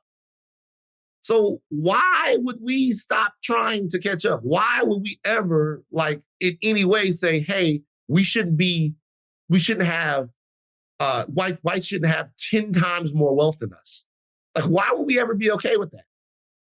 Like, doesn't matter why it happened and what the realities are. Like, why would that? And so when I'm watching him, I'm like, okay, so he's like, oh, so individuals can help. But nah, dog, if the reparations came through, we could fix the wealth gap. $14 trillion. Sandy Darity has it there. If you ever did, like, we can fix the wealth gap. That's not going to happen. That's fine. We're not going to stop talking about it, though. Exactly. You're not going to stop talking about it. You're not going to stop exercising your First Amendment rights to call out the problem. Exactly. Right. And to me, your First Amendment right also means, or your rights as a person that's had something taken from you, writing a letter might seem sad to a lot of people. I personally think that it's somebody who's showing people how much it means to him and his family, wife, new baby, his family, to not lose this. We don't think about it in terms of winning. We think about it in terms of, oh, look how pathetic he wants. Like, Colin Kaepernick is actually saying, I don't want to be a martyr. He said, I don't want to be a martyr for this. I want my life back. And he's just not getting the support. But it'll happen again. It'll never stop happening because at the end of the day, it falls at our feet. It'll never stop happening. How about this? If we're all saying Colin Kaepernick will never be back in the NFL, cool. And you know what? We'll never stop getting fucked over. We'll never stop getting fucked over. And we'll always make it our fault. White magic. We'll always agree to disagree. We will. That's fair. By the way, it's not just you that I really disagree with. Nobody really agrees with this. Y'all niggas like football too much. You like Michael Parsons? You tweeted you were tweeting all Sunday about the NFL. Michael Parsons wasn't on the Cowboys. You support Cap. Look, here's the deal. My thing is this. You watch the NFL. If Michael Parsons wasn't on the Cowboys, according to your argument, you're part of the problem. Big game to the Arizona Cardinals. We're all part of the problem. But what I'm saying is I'm not gonna be doubly part. I'm not going to, I'm willing to look at it and say, hey, we're all fucked up, but this is what should be happening. What I don't do is the cognitive dissonance and wanting to blame the victim in this situation. I never blamed Cap. I never blamed him. But I know that's how you and them probably see it. But I've never blamed him. Oh, they're not fucking with you. I'm good. But I'm good. See, I know. See, there it is. Because if you're not fucking with me, you're obviously not listening to how I do talk about. You didn't listen to my whole speech before, but it's okay. People hear what they want to hear. It's true. They gonna Photoshop some pictures with you next to the judge, appointed by Bill Clinton. Donnie, real quick, before we get to Mailbag, play that Tim Scott audio about slavery real quick, just so we can get back to it. We are the greatest nation on earth because we faced our demons in the mirror and made a decision. So often we think that all the issues, you talked about crime and education and healthcare, we always think that those issues go back to slavery. Here's the challenge though.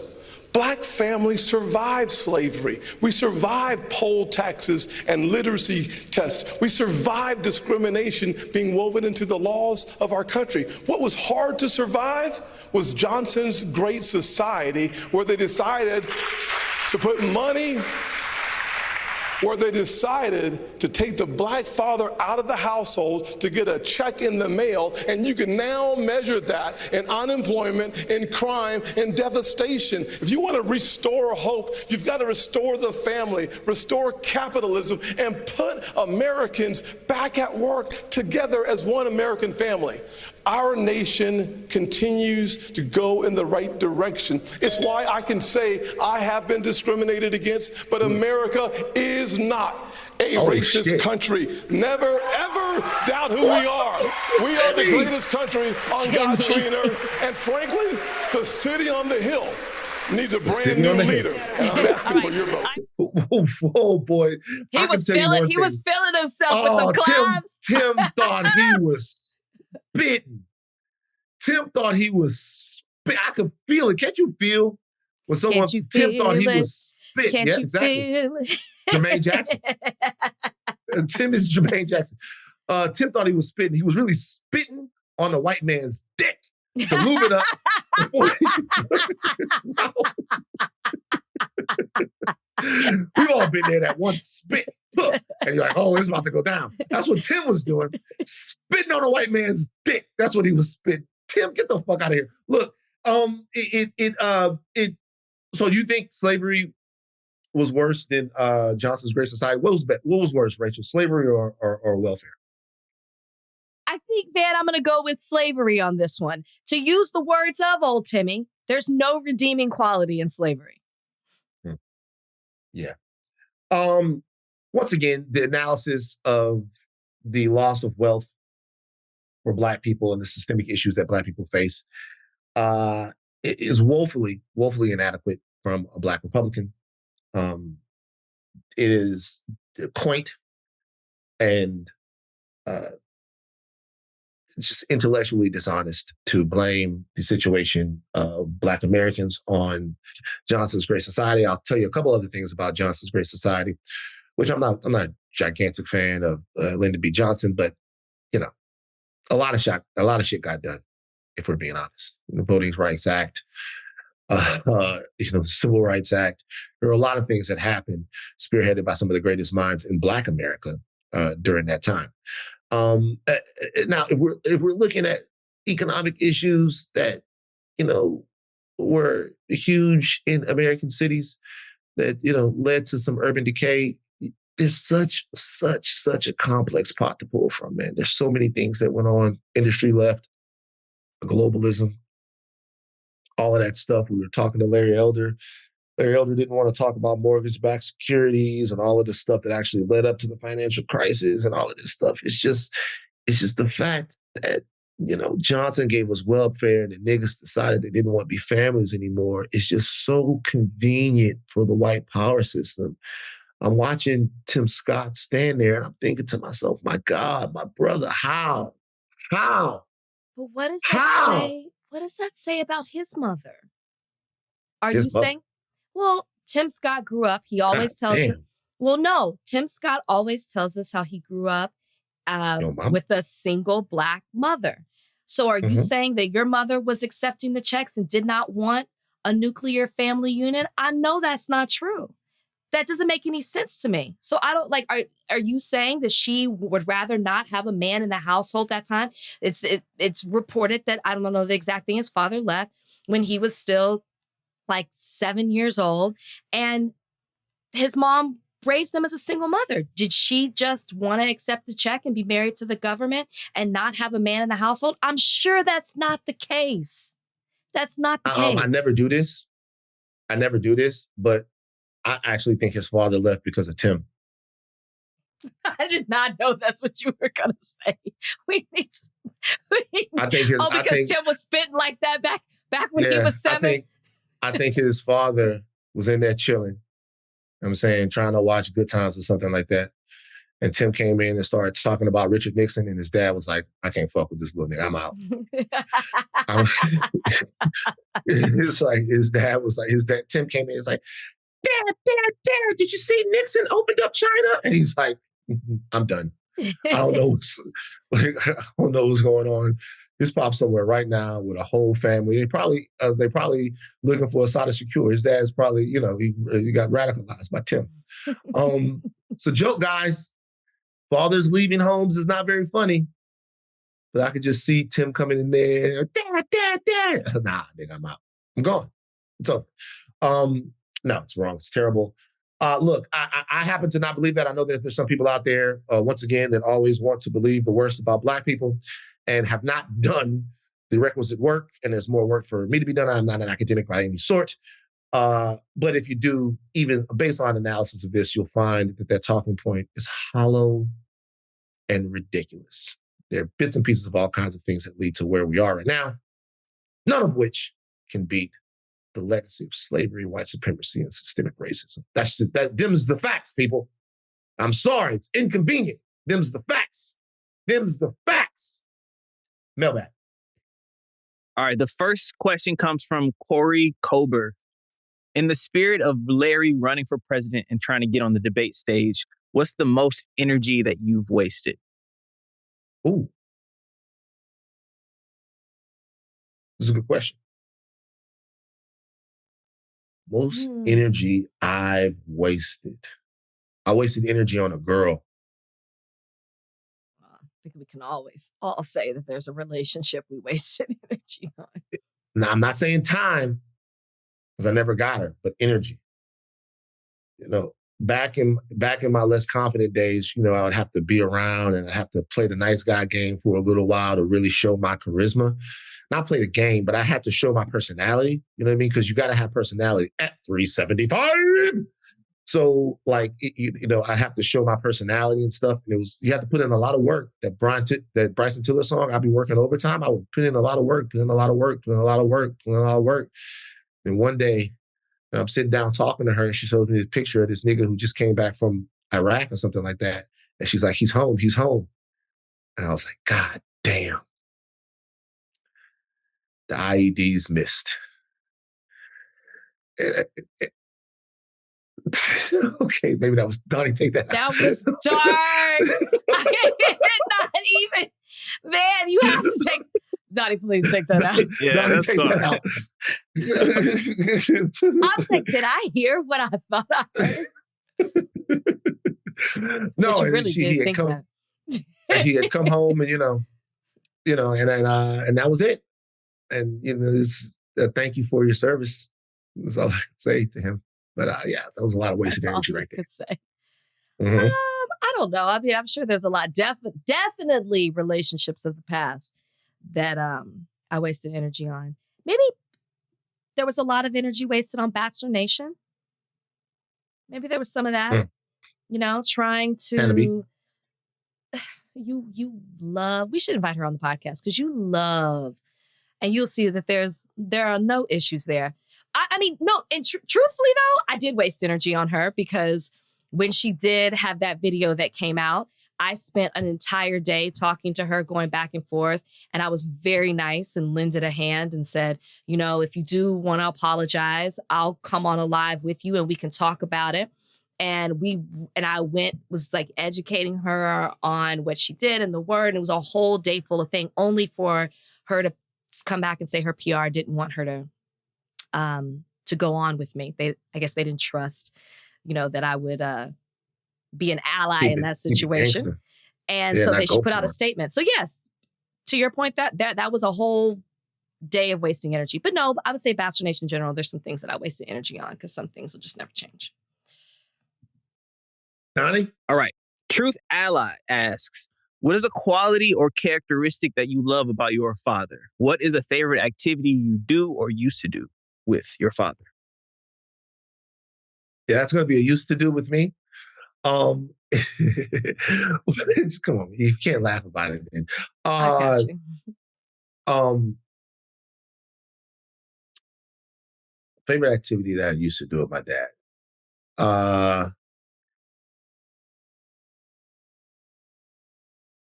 It was, there were activities, of course, like we fished and we hunted, but those were things that like you had a lot of conversation. But me and him would just ride sometimes, man. He'd just be like, I'll be sitting down. He'd be like, come on, boy, let's go. And I would be like, where we going? He'd be like, get in the car with your daddy. And, he might go make a couple of pickups in terms of, he'd have pickup money to make the money draw for the people that we was working, or I might go with him to look at a horse, or I might go with him to the feed store to buy feed for the horses. I mean, all these little things that he had to do, go to the gun store. I know that sounds a little weird to some people, but I would just be him and like with him for a while. He would talk to people. I would see the way and he'd always be like, when he was talking to somebody, he'd always like make a whole area for me. They talked to him, shake his hand. They always had such respect for him. And they would be like, this is my son, man. And then the man would shake my hand and then my dad would make him talk to me so that I knew how to deal with like talking to a man. Like they would be back and forth. Like, yeah, Van, tell him about this and do the whole deal. Like, so he was like grooming me to be able to talk to somebody. It was just like all those little areas of life. And sometimes we would just ride and talk. We would get something to eat. And then, we would go back home and he'd be like, all right, now get in there and get your lesson. So I go in there and I do my schoolwork. But I think those were kind of the things that I remember like the most that were awesome to me. Yeah. A characteristic I would say, my dad is an assiduous man.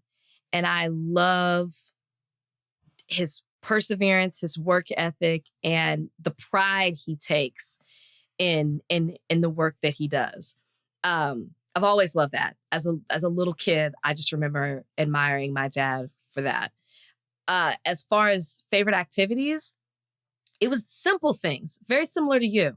I loved going to the rodeo with my dad. Mesquite Rodeo. I used to love Saturday nights when we would go to the rodeo. I would love driving to my grandmother's farm to the country and doing work on the farm with my dad. As a kid, I would take so much pride in that. And then even as an adult, my family has a trail ride in Louisiana every single year. in August. And it got to the point where nobody would go except for me and my dad. And this is like in my 30s and late 20s and 30s. And so I would love just me and my dad getting in the car for hours, driving to Louisiana. The two of us would hit up the trail ride and we would just drive back.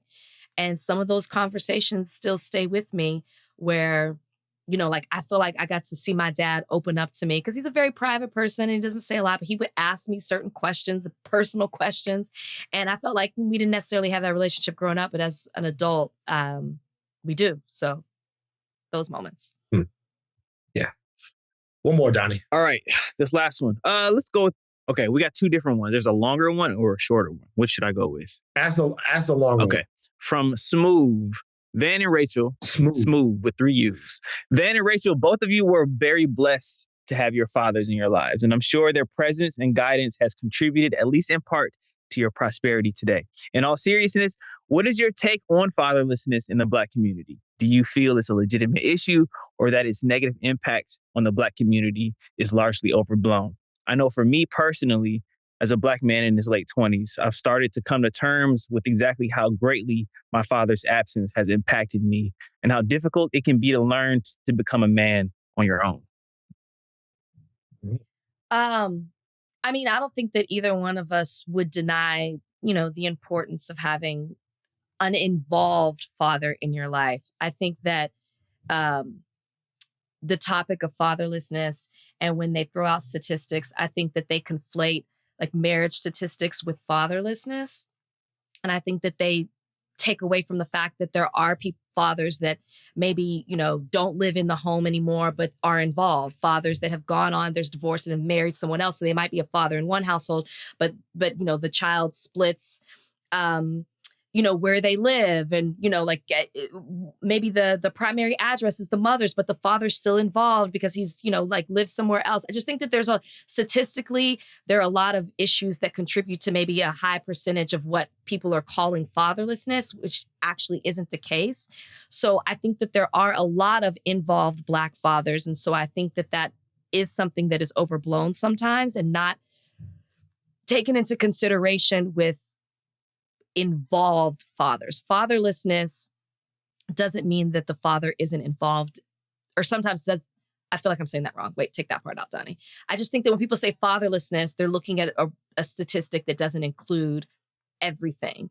And there are a lot of involved Black fathers.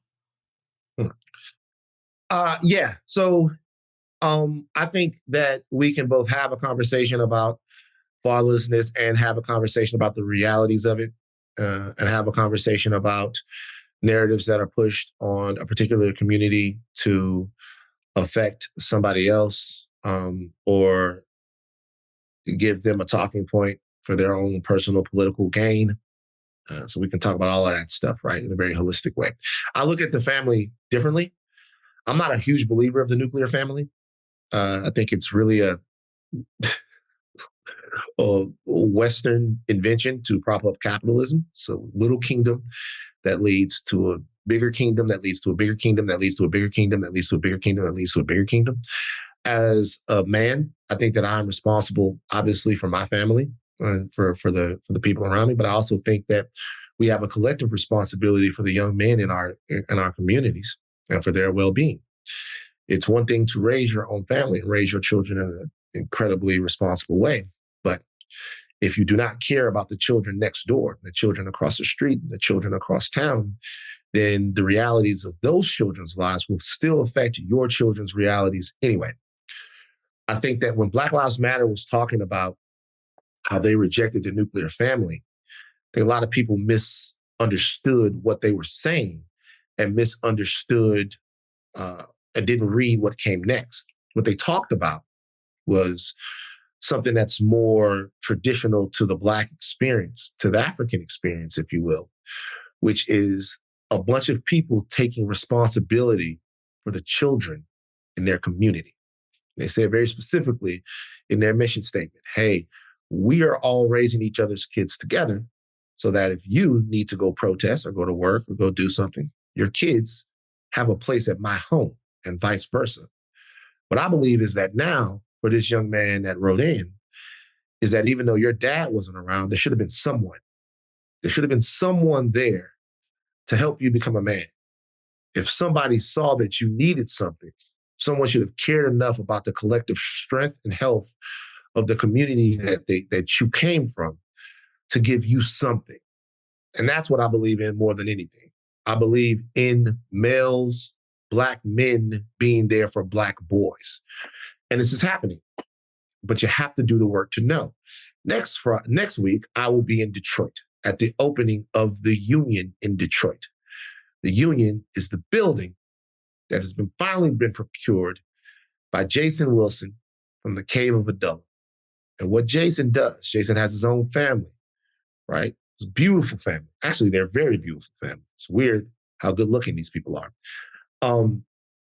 And he has an institute, a place for boys to come where they can get the male role models and the male leadership that they need. Some men bring their sons there to get a different style of male leadership, male role models, safety, people to help you in a place like Detroit where it's all hands on deck for our boys.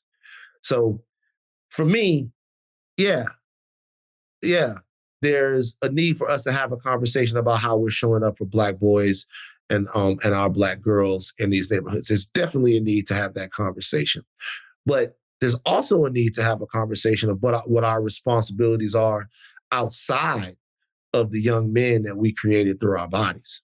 And if we really, really, really are dedicated to that, then everybody will have a father. Everybody will have somebody that they can look up to. Everybody will have somebody that they can lean on, because all of those young men in those communities are your responsibility, because their pain will be revisited on you anyway. So you might as well do what you can to make sure that they feel safe, seen, heard, and fed. Because it's coming back to you anyway. So building healthy communities means building healthy people. And that's what I would say. And by the way, what? What? Oh, no, go ahead. Sorry. No, that's it. By the way, my father believed in that too. What about young girls? I mean, for me, I don't know how to teach a girl how to be a woman.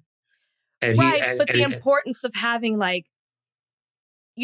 there's the daddy's girl thing is very real. And, I'm very close to my dad, and I can't imagine not having that, a figure like that, right? Maybe the same way you're talking about this community that needs to be involved with, if you see a young boy, a young man who doesn't have that type of figure in his life where the community comes together, I equally think that there is that importance, though.